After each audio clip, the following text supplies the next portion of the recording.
Hello दोस्तों, आप सभी का बहुत बहुत स्वागत है, अभिनंदन है। एसएससी एमटीएस 2025 के लिए दोस्तों टॉपिक वाइज करके मैं आप सबको दोस्तों मॉक टेस्ट करा रहा हूँ, बहुत ही बेहतरीन शानदार लेवल के साथ, है ना। तो साथीगण, आज डे 7 है और आज की इस क्लास में आइए चर्चा करते हैं कि क्या क्या इंपॉर्टेंट क्वेश्चन आपके एसएससी एमटीएस के लिए, है ना। तो साथीगण, पहला क्वेश्चन है कि भारतीय संविधान की कौन सी विशेषता संयुक्त राज्य अमेरिका के संविधान से ली गई है।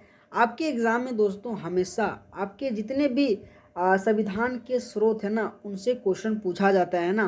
तो सबसे पहले दोस्तों, अगर मैं ऑप्शन की बात करूँ तो एकल नागरिकता, संसदीय प्रणाली, न्यायपालिका की स्वतंत्रता, इसी के साथ सर्वोच्च न्यायालय के न्यायाधीशों को हटाने की प्रक्रिया, ये 4 ऑप्शन दिया गया है ना। लेकिन दोस्तों, अगर मैं इस क्वेश्चन का आंसर की बात करूँ तो सर्वोच्च न्यायालय के न्यायाधीशों को हटाने की प्रक्रिया संयुक्त राज्य अमेरिका के संविधान से लाया गया था, जो आप सभी को साथीगण याद रखनी है, ठीक है। लेकिन दोस्तों, इस क्वेश्चन के माध्यम से मैं आपको कुछ इंपॉर्टेंट एक्स्ट्रा इन्फॉर्मेशन भी देने वाला हूँ, जो आप सभी को साथीगण ध्यान से सुनना है, ठीक है। अगर मैं यूनाइटेड किंगडम की बात करूँ साथीगण, तो संसदीय शासन जो प्रणाली है ना, यहीं से लाया गया था, जो आपके एग्जाम में बार बार पूछा जाता है। इसी के साथ एकल नागरिकता भी यहीं से लाया गया था। ये बहुत ही इंपॉर्टेंट है, ये दोनों दोस्तों याद रखिएगा, आपके यूनाइटेड किंगडम के संविधान से लाया गया था, है ना। इसी के साथ अगर मैं संयुक्त राज्य अमेरिका की बात करूँ तो मौलिक अधिकार, न्यायपालिका की स्वतंत्रता, इसी के साथ न्यायिक समीक्षा, राष्ट्रपति पर महाभियोग, मोस्ट इम्पॉर्टेंट है, हमेशा क्वेश्चन पूछा जाता है ना। मौलिक अधिकार से भी हमेशा साथीगण क्वेश्चन आपके एग्जाम में पूछा जाता है, तो याद रखिएगा। अगर मैं आयरलैंड की बात करूँ तो राज्य के नीति निर्देशक सिद्धांत और राष्ट्रपति के निर्वाचन की जो प्रक्रिया होता है ना, ये दोनों के दोनों आयरलैंड के संविधान से लाया गया था। तो ये भी साथीगण पॉइंट याद रखिएगा।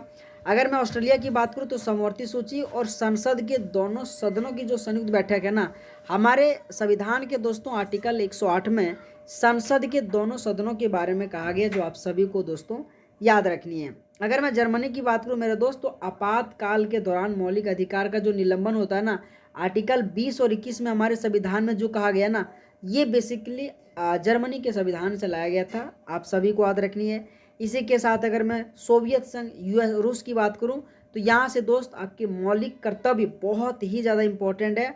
आर्टिकल 51 ये में मौलिक कर्तव्य जो कि 11 का 11 दोस्तों आप सभी को याद रखनी है। और अगर आपने एक्सप्लेन क्लास अगर मेरे को लगातार आपने देखे होंगे, तो मैंने अच्छे तरीके से रिविज़न कराया हूँ, है ना। इसी के साथ दोस्तों, अगर मैं फ्रांस के संविधान की बात करूँ तो वहाँ से आपके गणराज्य की अवधारणा, प्रस्तावनाओं में स्वतंत्रता, समानता और बंधुत्व और आदर्श, ये दोनों के दोनों फ्रांस के संविधान से लाया गया था। इसी के साथ अगर मैं दक्षिण अफ्रीका की बात करूँ तो संविधान संशोधन करने की जो प्रक्रिया है ना, सो आपके दक्षिण अफ्रीका से लाया गया था। इसी के साथ राज्यसभा के जो सदस्यों का चुनाव होता है ना, ये भी आपके दक्षिण अफ्रीका से लाया गया था। अगर मैं जापान की बात करूँ तो विधि द्वारा स्थापित प्रक्रिया, ये सभी के सभी दोस्तों पॉइंट याद रखिएगा, ठीक है। अगला अगर मैं क्वेश्चन की बात करूं कि पंडित शिव कुमार शर्मा को किस वाद्य यंत्र को लोकप्रिय बनाने का श्रेय दिया जाता है। हमेशा दोस्तों आपके एग्जाम में वाद्य यंत्र एवं कलाकार से संबंधित क्वेश्चन पूछा जाता है ना। अगर मैं शिव कुमार शर्मा की बात करूं दोस्तों, सबसे पहले तबला, सितार और इसी के साथ दोस्तों सरोद, ये आप 3 ऑप्शन को एलिमिनेट करके ऑप्शन नंबर डी जो कि इस क्वेश्चन का राइट दे सकते हैं, है ना। लेकिन दोस्तों मैं आप सबको कुछ इंपॉर्टेंट, चाहे दोस्तों सितार से संबंधित कलाकार या फिर सरोद से संबंधित कलाकार या फिर वीणा से संबंधित कलाकार, जो भी आपके एसएससी एमटीएस में क्वेश्चन पूछा जाता है, आइए दोस्तों इस क्वेश्चन के माध्यम से एक्सप्लेन करके मैं बताने वाला हूँ, ठीक है। अगर दोस्तों आप सभी को अगर मेरे पढ़ाने का तौर तरीका आपको पसंद आए, दोस्तों हमारा अगर आपको कंटेंट पसंद आए, तो आप सभी से दोस्तों रिक्वेस्ट है वीडियो को लाइक जरूर करना, और मेरे दोस्त चैनल को आप सबसे रिक्वेस्ट करता हूँ सब्सक्राइब जरूर करना, ठीक है। तो साथीगण, अगर मैं सितार से संबंधित कहूँ तो पंडित रविशंकर बहुत ही ज़्यादा इम्पोर्टेंट है, याद रखिएगा। निखिल बनर्जी, विलायत खान, बुद्धादित्य मुखर्जी और शाहिद परवेज, ये जितने भी नाम आपको मैं सितार से संबंधित कलाकार के नाम बताया हूँ, याद रखिएगा। अगर मैं सरोद से बात करूँ तो अमजद अली खान, अलाउद्दीन खान, अली अकबर खान, ये बहुत ही इंपॉर्टेंट है, आपके एग्जाम में क्वेश्चन हमेशा बार बार पूछा जाता है। वीणा से एस बालचंद्रन, के आर कुमार स्वामी, इसी के साथ चिट्टी बाबू दोस्तों बहुत बार क्वेश्चन पूछा जाता है, जो आपकी वीणा से संबंधित है ना। अगर मैं रुद्र वीणा की बात करूँ तो असद अली खान और उस्ताद सदीक अली खान, ये दोनों के दोनों आपके रुद्र वीणा से संबंधित है। अगर मैं मोहन वीणा की बात करूँ तो पंडित विश्व मोहन जो आपके मोहन वीणा से संबंधित है। इसी के साथ संतूर पंडित शिव कुमार शर्मा और भजन सौपरी, ये दोनों के दोनों मोस्ट रिपीटेड मोस्ट इंपॉर्टेंट, हमेशा संतूर से संबंधित क्वेश्चन अगर पूछा जाए तो आप सभी को याद रखनी है। सारंगी से संबंधित शंकुर खान, पंडित राम नारायण और रमेश मिश्रा और उस्ताद बिंदा खान, ये सभी के सभी दोस्त पॉइंट याद रखिएगा। अगर दोस्तों आपको इस क्लास का पीडीएफ चाहिए तो जोश एग्जाम मैग्नेट टेलीग्राम चैनल में दोस्तों जुड़िएगा, मैं वहाँ पे आपको पीडीएफ अपलोड कर दूंगा। डिस्क्रिप्शन बॉक्स में दोस्तों इस क्लास का पीडीएफ का लिंक मैं ऑलरेडी डाल दिया हूँ, है ना। लेकिन दोस्तों अगला क्वेश्चन आने से पहले एसएससी एमटीएस 2025 के लिए दोस्तों टॉपिक वाइज और करंट अफेयर करके दोस्तों मैं एक ई बुक बनाया हूँ, जो दोस्तों ये बहुत ही बेहतरीन है, सभी साथीगण ने ले चुका है। अगर दोस्तों आपने नहीं लिया होगा तो ज़रूर लेकर दोस्त पढ़ना शुरू कर दो, है ना। जिसमें से दोस्तों मात्र आपको 21 रुपये लगेगा। अगर आपको लेना है तो इस व्हाट्सअप नंबर के माध्यम से जुड़िएगा, बहुत ही ज़्यादा इंपॉर्टेंट है ना। अगर मैं कहूँ इसमें किस प्रकार से क्वेश्चन डाला गया आप ये देख सकते हो दोस्तों, बहुत ही ज़बरदस्त कंटेंट है ना। तो दोस्तों इस व्हाट्सअप नंबर के माध्यम से जुड़िएगा और अपने कमियों को दूर करके इस बार एसएससी एमटीएस में दोस्तों 4 चांद लगाने का काम करेंगे, है ना। अगला अगर मैं क्वेश्चन की बात करूँ कि भारत ने अपना पहला टेस्ट क्रिकेट मैच जो कौन से देश के खिलाफ खेला था, ये भी साथीगण आप सभी को बताना है, ठीक है। कि भारत ने अपना पहला जो टेस्ट क्रिकेट मैच है ना किस देश के बीच खेला था। और जब दोस्त इस तरीके से क्वेश्चन मैं आपको करवाता हूँ ना, जो आपके एग्जाम में मोस्ट रिपीटेड और बार बार इस तरीके से क्वेश्चन दोस्त पूछा गया है ना, जिसमें से इंग्लैंड है, ऑस्ट्रेलिया है, दक्षिण अफ्रीका, वेस्ट इंडीज, ये 4 ऑप्शन दिया गया है। अगर मैं इस क्वेश्चन का आंसर की बात करूँ तो इंग्लैंड आ जाएगा, है ना। इंग्लैंड इस क्वेश्चन का राइट आंसर आ जाएगा।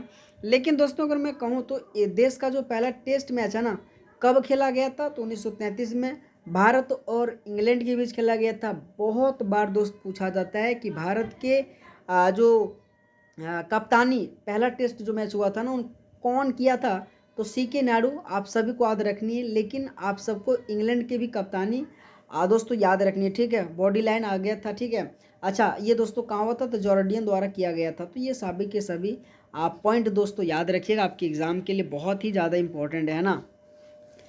अगर मैं अगला क्वेश्चन की बात करूं कि भारत की जनगणना 2011 के अनुसार ईसाई समुदाय की जनसंख्या का प्रतिशत कितना था। साथीगण आपके एग्जाम में जनगणना से संबंधित कौन से धर्म हो या बौद्ध हो या जैन हो या हिंदू या मुस्लिम कितने प्रतिशत के थे, हमेशा इस तरीके से क्वेश्चन पूछा जाता है। लेकिन सबसे पहला पॉइंट ईसाई समुदाय की जनसंख्या का प्रतिशत कितना था, तो दोस्तों आप सभी को याद रखने 2.3% इस क्वेश्चन का राइट आंसर आ जाएगा।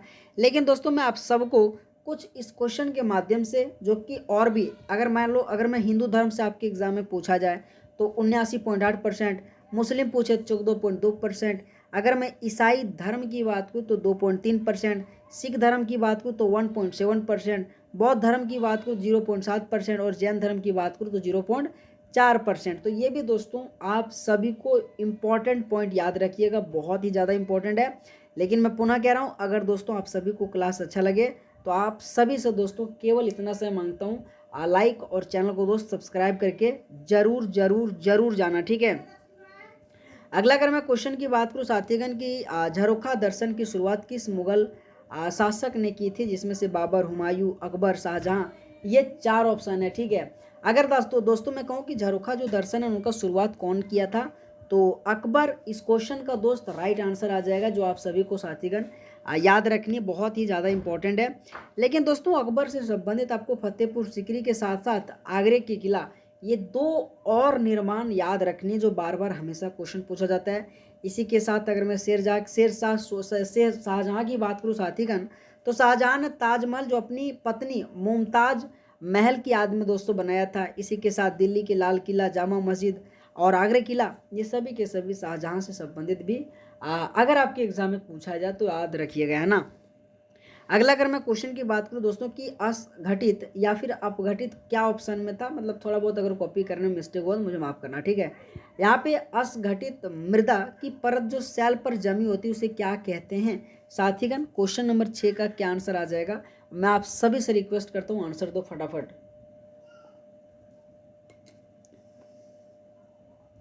अगर मैं इस क्वेश्चन का आंसर की बात करूँ तो रेगोलिथ आ जाएगा, ठीक है। कि असघटित मृदा की जो परत है ना वो जो सेल जम जाती है उसको क्या कहती है, तो रेगोलिथ कहती है। इस तरीके से जियोग्राफी से संबंधित क्वेश्चन पूछा जाता है। दोस्तों मैं आपको इसलिए करा दे रहा हूँ ताकि मैं चाहता हूँ अगर आपको नहीं आता तो कम से कम अभी समय आपको सीखना है। अगर दोस्तों मैं स्किप करके भी नहीं लाता मुझे कोई फ़र्क नहीं पड़ता था, लेकिन दोस्त मैं आपको चाहता हूँ कि ये रियलिटी दो। अगर मैं आपके लिए इतना काम करता हूँ तो वही काम दो, वही क्वेश्चन दो जो आपके एग्ज़ाम में टच हो, क्वेश्चन पूछा जाए, है ना? नहीं, क्योंकि दोस्तों हर कोई आसान क्वेश्चन दोस्तों अगर प्रैक्टिस कराने से बेहतर नहीं है, है ना? कुछ ऐसा क्वेश्चन भी डालो ताकि दोस्त जीवन में भी सीखो, है ना? अगर आप नहीं भी जानते थे। अगला क्वेश्चन है कि 1946 में सत्ता के हस्तांतरण के लिए 3 स्तरीय परिसंघ का जो प्रस्ताव किसने दिया था साथीगण? मैं उम्मीद करता हूँ आप सबको क्वेश्चन नंबर 7 का आंसर पता होगा। नहीं भी पता है कोई बात नहीं, मैंने आपको पुनः कह रहा हूँ जोश एग्जाम मैग्नेट टेलीग्राम चैनल में दोस्तों जुड़ना, मैं वहाँ पे PDF अपलोड कर दूंगा। कैबिनेट मिशन इस क्वेश्चन का राइट आंसर आ जाएगा। और इन्होंने ही दोस्तों 3 स्तरीय परिसंघ का प्रस्ताव जो कि दिया था, आप सभी को याद रखनी है। लेकिन दोस्तों आप सभी को याद रखनी कि माउंटबेटन योजना जो कि कब आया था, तो 3 जून 1947 को लाई गई थी। इसी के साथ नेहरू रिपोर्ट आपके दोस्तों 15 अगस्त 1928 को लाया गया था। कैबिनेट मिशन तो दोस्तों आपके 24 मार्च 1946 को भारत आया था। और यह मिशन तत्कालीन ब्रिटिश प्रधानमंत्री क्लाइमेट जो कि एटली द्वारा भेजा गया था। बार बार क्वेश्चन पूछा जाता है, ठीक है, कि कैबिनेट मिशन दोस्तों किसके द्वारा भेजा गया था, तो क्लीमेंट एटली के द्वारा भेजा गया था। और ये भी दोस्तों कब कब इनका गठन हुआ था, ये भी दोस्तों इस स्लाइड के माध्यम से मैं आपको जो बताया हूँ याद रखिएगा, ठीक है। दोस्तों ये आपका टेलीग्राम का जो लिंक है मैं आपको बेसिकली डिस्क्रिप्शन में दे दिया हूँ, ठीक है। अगला क्वेश्चन है कि संसदीय प्रणाली में सरकार की प्रमुख जो होता है ना उसे क्या कहते हैं साथीगण? क्वेश्चन हिंदी और इंग्लिश दोनों में दिया गया। राष्ट्रपति, लोकसभा अध्यक्ष, प्रधानमंत्री, राज्यपाल। क्या आंसर आ जाएगा दोस्त? मैं उम्मीद करता हूँ जल्दी जल्दी बताओ।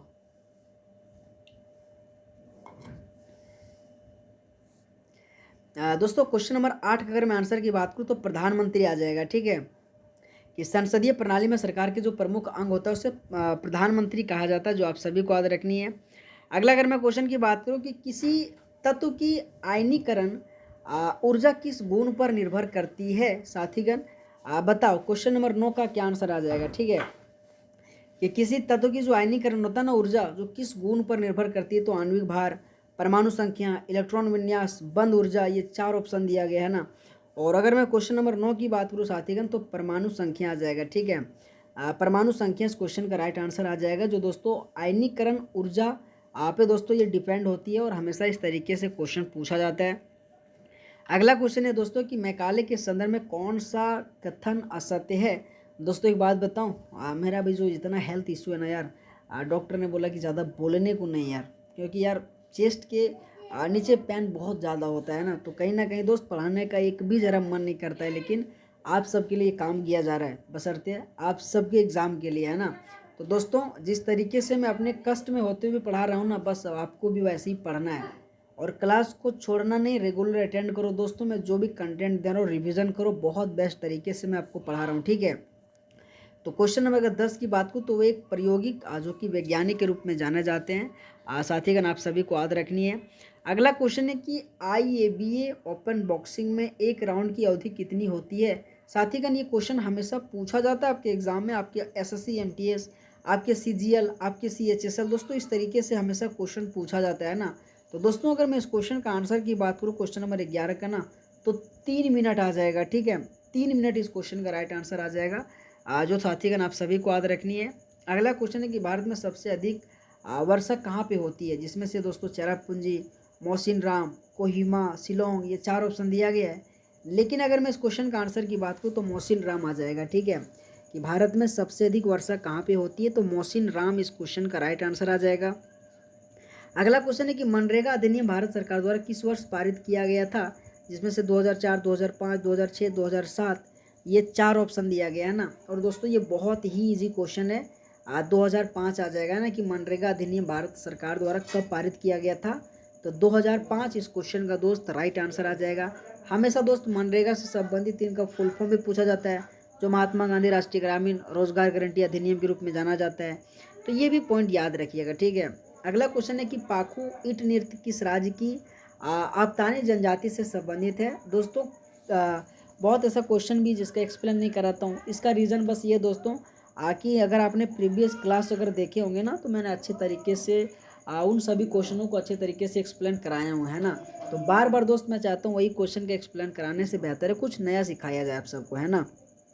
तो क्वेश्चन नंबर 14 की बात करूँ तो अरुणाचल प्रदेश आ जाएगा, जो आप सभी को याद रखनी है और अफ्तानी जनजाति से संबंधित है।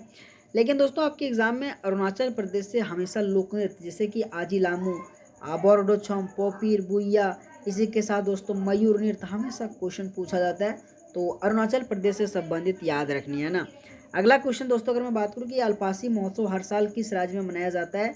अगर दोस्तों मैं कहूँ कि अल्पासी जो महोत्सव है ना, सो कौन से राज्य में मनाया जाता है, तो दोस्तों आप सभी को बतानी है। अगर आपको दोस्तों नहीं आता है ना तो कोई बात नहीं दोस्त, जीवन में हमेशा सीखने का प्रयास करो। और दोस्तों एक बात कहूँ, आज है 5 सितंबर, ठीक है। और दोस्तों आज है शिक्षक दिवस, जो कि आप सभी को साथीगण भली भांति पता होगा। और दोस्तों बस मेरा इतना सा ही उम्मीद है, चाहे हमारा जितने भी गुरुजनों हमें ज्ञान दिया, आज उनके बल से दोस्तों मैं आप सबको जो भी थोड़ा बहुत ज्ञान दे रहा हूँ, सबसे पहले उन सभी को बहुत बहुत शिक्षक दिवस की हार्दिक स्वागत है, अभिनंदन है ना। दोस्तों बात रहा ये कि जितने भी आप सब दोस्तों पढ़ रहे हो हमारे इस क्लास के माध्यम से, इस क्वेश्चन के माध्यम से, जो भी मैं आप सबके लिए दे पा रहा हूँ, बशर्ते दोस्तों मैं वादा करता हूँ जब तक मेरी सांस रहेगा मैं आप सबको इसी तरीके से कंटेंट देने वाला हूँ। आराम से दोस्तों आप रेगुलर वे में कंटेंट में दोस्तों पढ़ो, ठीक है। अच्छा दोस्तों अगर मैं क्वेश्चन नंबर 15 की बात करूँ तो अल्पासी महोत्सव कब मनाया जाता है, तो केरल में मनाया जाता है। लेकिन दोस्तों आपके एग्जाम में जैसे कि तमिलनाडु पोंगल, थाई पुसम, चिथिराई उत्सव, ये तीनों के तीनों मोस्ट रिपीटेड मोस्ट इम्पोर्टेंट हमेशा क्वेश्चन पूछा जाता है, तो याद रखिएगा। केरल से आपकी ओनम, विशु, त्रिशूर पूरम, ये भी तीनों की तीनों मोस्ट इम्पोर्टेंट है, याद रखिएगा। आपके एग्ज़ाम में हमेशा साथीगण इस तरीके से क्वेश्चन पूछा जाता है ना। इसी के साथ अगर मैं कर्नाटक की बात करूँ तो मैसूर दशहरा, उगादी, कारगम उत्सव, ये तीनों भी आपको कर्नाटका से संबंधित याद रखनी है, ठीक है। इसी के साथ अगर मैं आंध्र प्रदेश से बात करूँ तो उगादी, मकर संक्रांति, तिरुपति ब्रह्मोत्सव, ये तीनों की तीनों दोस्तों इंपॉर्टेंट फेस्टिवल याद रखनी है। मैं पुनः कह रहा हूँ दोस्तों आप सभी को कि थोड़ा गेट लगा दो रे। इसीलिए दोस्तों मैं कह रहा हूँ कि अगर आप एसएससी एमटीएस के लिए तैयारी कर रहे हो ना, तो टॉपिक वाइज और करंट अफेयर के दोस्तों इडिक्विटी के आधार पर मैं ई बुक बनाया हूँ, जो बहुत ही इंपॉर्टेंट कंटेंट दिया हूँ और बहुत बेहतरीन तरीके से दिया हूँ, है ना। तो इस व्हाट्सअप नंबर के माध्यम से अगर आपको लेना है दोस्तों तो मात्र 21 रुपये लगेगा, बहुत साथी घर लेकर पढ़ाई भी कर रहा है ना। तो दोस्तों आप ये देख सकते हैं, इसका सैंपल भी दिया गया है। आइए दोस्तों अगला क्वेश्चन देखते हैं कि 2001 में पद्म श्री प्राप्त करने वाली ओडिसी नृत्यांगना कौन सी है, जिसमें से सोनल मानसिंह, शोभा नायडू, मल्लिका साराभाई, केलुचरण महापात्रा, ये 4 ऑप्शन दिया गया है ना। और दोस्तों मैं बार बार आप सभी को कहता हूँ ओडिशा से संबंधित उनके नृत्यांगना से संबंधित दोस्तों याद रखनी है ना। इस क्वेश्चन को मैं पुनः मार्क दे रहा हूँ दोस्तों, ओडिसी नृत्यांगना से संबंधित याद रखनी है। लेकिन दोस्तों मैं आप सभी को उड़ीसा से संबंधित चाहे दोस्तों केलुचरण महापात्रा, पंकज चरण दास, देव प्रसाद दास, मायाधर राउत, संयुक्ता पानीगरी, सोनल मानसिंह, कुमकुम मोहंती, ये मोस्ट इम्पोर्टेंट नाम है आपके एसएससी एग्ज़ाम के लिए, है ना। दोस्तों अगर आप इस क्लास को सीजीएल के लिए, सीएचएसएल के लिए भी आप देख रहे हैं ना, तो बहुत ही ज़्यादा इंपॉर्टेंट है। आप आराम से देखो, जो कंटेंट दिया जा रहा है याद करो, है ना। पेलेग्रा रोग किस विटामिन की कमी से होता है दोस्तों, आप सभी से मैं उम्मीद करता हूँ क्वेश्चन नंबर 17 का क्या आंसर आ जाएगा, फटाफट कमेंट करो, ठीक है। क्वेश्चन नंबर 17 का क्या आंसर आ जाएगा, तो दोस्त अगर मैं कहूँ तो नियासिन आ जाएगा ना। विटामिन B1, विटामिन B6, आपके राइबोफ्लाविन, दोस्तों मैंने विटामिन से संबंधित पूरे के पूरे विटामिन से संबंधित पूरे के पूरे दोस्तों मैंने आपको रासायनिक नाम सहित उनके जितने भी दोस्तों रोग संबंधित पूरे के पूरे मैं एक्सप्लेन करके पढ़ाया हूँ। इसीलिए कहता हूँ बस दोस्तों लगातार वे में आप हमसे जुड़े रहो, ठीक है। अगला क्वेश्चन है कि पुस्तक lesson life taught me annoying annoying, जो अनोइंगली पुस्तक है ना, सो किससे संबंधित है, तो दोस्तों ये 4 ऑप्शन दिया गया है। तो दोस्तों अगर मैं क्वेश्चन नंबर 18 की बात करूँ तो अनुपम खेर आ जाएगा, है ना, अनुपम खेर आ जाएगा। अगला क्वेश्चन है कि साबरमती आश्रम के निम्नलिखित में से कौन सी इकाई स्थित है, तो दोस्तों आप सभी से रिक्वेस्ट है क्वेश्चन नंबर 19 के आंसर आ जाएगा, जो आप सभी से दोस्तों एज आ एक्सपेक्टेशन रहता है कि आंसर दो, है ना। तो दोस्तों अगर मैं क्वेश्चन नंबर 19 की बात करूँ तो जो कि ये तीनों की तीनों ऑप्शन सही आ जाएगा, आप सभी को याद रखनी है। अगला अगर मैं क्वेश्चन की बात करूँ कि निम्नलिखित में से पुस्तक the algebra of infinite justice, Kashmir the case of the freedom और कैपिटलिज्म अ गुस्ट स्टोरी, दोस्तों जब इस तरीके से क्वेश्चन मैं जब सेलेक्ट करता हूँ ना, तो मैं भी सोचता हूँ कि दोस्त आपके यहाँ पे 1 और 2 क्लास का बात नहीं, आपके गवर्नमेंट जॉब की बात है। और जब इस तरीके से क्वेश्चन मैं लाता हूँ ना दोस्त, तो केवल एक सा ही मकसद रहता है, आपका सिलेक्शन। बस दोस्त मैं वही इसीलिए काम करता हूँ। और मैं दोस्त बेसिकली जो भी आज जाना चाहता हूँ, चाहे जितने भी मेरे चैनल पे जुड़ा हुआ है, कम है, बहुत कम है, कोई बात नहीं, ठीक है। लेकिन दोस्त मैं रियलिटी और रेगुलर वे में और अच्छे कंटेंट देने के लिए जाना चाहता हूँ। बस मैं दोस्तों आप सभी से उम्मीद करता हूँ, अगर आपको कंटेंट अच्छा लगे ना यार, तो हमारे चैनल में दोस्त जुड़िएगा, आपका बहुत स्वागत है ना। तो अरुंधति राय इस क्वेश्चन का राइट आंसर आ जाएगा। इसी के साथ अगला क्वेश्चन है कि तेंदुलकर समिति के अनुसार राष्ट्रीय गरीबी रेखा को कैसे परिभाषित किया गया है। साथीगण बताओ, आपके एग्जाम में तेंदुलकर समिति से क्वेश्चन नहीं पूछा जाता है दोस्त, मैंने कहा ना क्वेश्चन बहुत ही ज़्यादा इंपॉर्टेंट है। तो ग्रामीण क्षेत्र में 816 रुपये प्रति माह और शहरी क्षेत्र में 1000 प्रति माह, तो इस क्वेश्चन का राइट आंसर आ जाएगा। अगला क्वेश्चन है कि एनरोक्सिया जो नॉर्वेसा है ना, शरीर की जो वजन होता है ना, कैसे होता है, तो बढ़ता है, समान रहता है, अत्यधिक घटता है, स्थिर रहता है। ये 4 ऑप्शन दिया गया। और क्वेश्चन नंबर 22 की बात करूँ तो अत्यधिक घटता है, ठीक है। तो ये भी पॉइंट याद रखिएगा। अगला क्वेश्चन है कि भारत में औसत वर्षा के अनुसार लद्दाख किस क्षेत्र के अंतर्गत आता है। दोस्तों आप सबकी बताना है कि जो लद्दाख है ना, सो कौन से क्षेत्र में आता है, तो अत्यल्प वर्षा वाला जो क्षेत्र होता है ना, इसी के अंतर्गत जो कि लद्दाख के रूप में जाना जाता है। तो ये सभी के सभी बहुत ही इंपॉर्टेंट है। अगला क्वेश्चन है कि भारतीय संविधान ने किस देश से संसदीय प्रणाली को अपनाया था। दोस्तों अगर आपने क्वेश्चन नंबर 1 अगर एक्सप्लेन के साथ ने सुना होगा ना, तो इस क्वेश्चन का इजीली आंसर दे सकते हैं ना। तो दोस्तों ब्रिटेन, और ब्रिटेन की संविधान से दोस्तों संसदीय प्रणाली को अपनाया गया था। अगला क्वेश्चन है कि संविधान का कौन सा अनुच्छेद राज्य में संवैधानिक तंत्र की विफलता से संबंधित है। साथीगण आपके एग्जाम में हमेशा संवैधानिक तंत्र हो, विफलता हो, हमेशा क्वेश्चन पूछा जाता है, ठीक है। तो 356 दोस्तों आ जाएगा। 352 में दोस्तों राष्ट्रीय आपातकाल, 360 में वित्तीय आपातकाल के बारे में कहा गया। तो ये सभी के सभी पॉइंट याद रखिएगा। दोस्तों आज की इस क्लास को इतने में रखता हूँ, है ना। अगर दोस्तों आपको ये कंटेंट चाहिए तो इस व्हाट्सअप नंबर के माध्यम से जुड़िएगा। आप सभी का दोस्तों बहुत धन्यवाद है। अगर दोस्तों आपको पीडीएफ का लिंक चाहिए तो जोश एग्जाम मैग्नेट टेलीग्राम चैनल में जुड़िएगा, वहाँ पे इस क्लास का पीडीएफ अपलोड कर दूंगा। रोजाना 10 AM में दोस्तों वीडियो लाइव या फिर दोस्तों अपलोड कर देता हूँ, है ना। आके जरूर देखिएगा अगर आप SSC MTS की तैयारी कर रहे हैं, ठीक है। ऑल द बेस्ट आप सबका, थैंक यू सो मच।